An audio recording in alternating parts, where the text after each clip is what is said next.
بسم اللہ الرحمن الرحیم۔ السلام علیکم ورحمۃ اللہ وبرکاتہ۔ عابد راجہ چینل کی طرف سے آج میں اپنے دوستوں کو رسول اللہ صلی اللہ علیہ وآلہ وسلم کا ایک بہت ہی پیارا فرمان سناؤں گا۔ آپ دوستوں نے اس پر غور کرنا ہے۔ تو شروع کرتے ہیں۔ بسم اللہ الرحمن الرحیم۔ نبی اکرم صلی اللہ علیہ وآلہ وسلم نے فرمایا، ہر مسلمان پر صدقہ کرنا ضروری ہے۔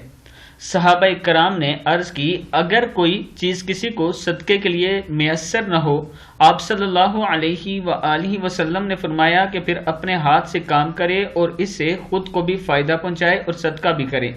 صحابہ کرام نے عرض کی، اگر اس میں اس کی طاقت نہ ہو یا کہا کہ نہ کر سکے، نبی اکرم صلی اللہ علیہ وآلہ وسلم نے فرمایا کہ پھر کسی حاجت مند پریشان حال کی مدد کرے۔ صحابہ کرام نے عرض کی، اگر وہ یہ بھی نہ کر سکے، فرمایا کہ پھر بھلائی کی طرف لوگوں کو رغبت دلائے یا امر بالمعروف کا کرنا عرض کیا، اور اگر یہ بھی نہ کر سکے، نبی اکرم صلی اللہ علیہ وآلہ وسلم نے فرمایا کہ پھر برائی سے رکا رہے کہ یہ بھی اس کے لیے صدقہ ہے، یعنی برائی سے رکا رہے یہ بھی اس کے لیے صدقہ ہے۔ صحیح بخاری کی حدیث ہے۔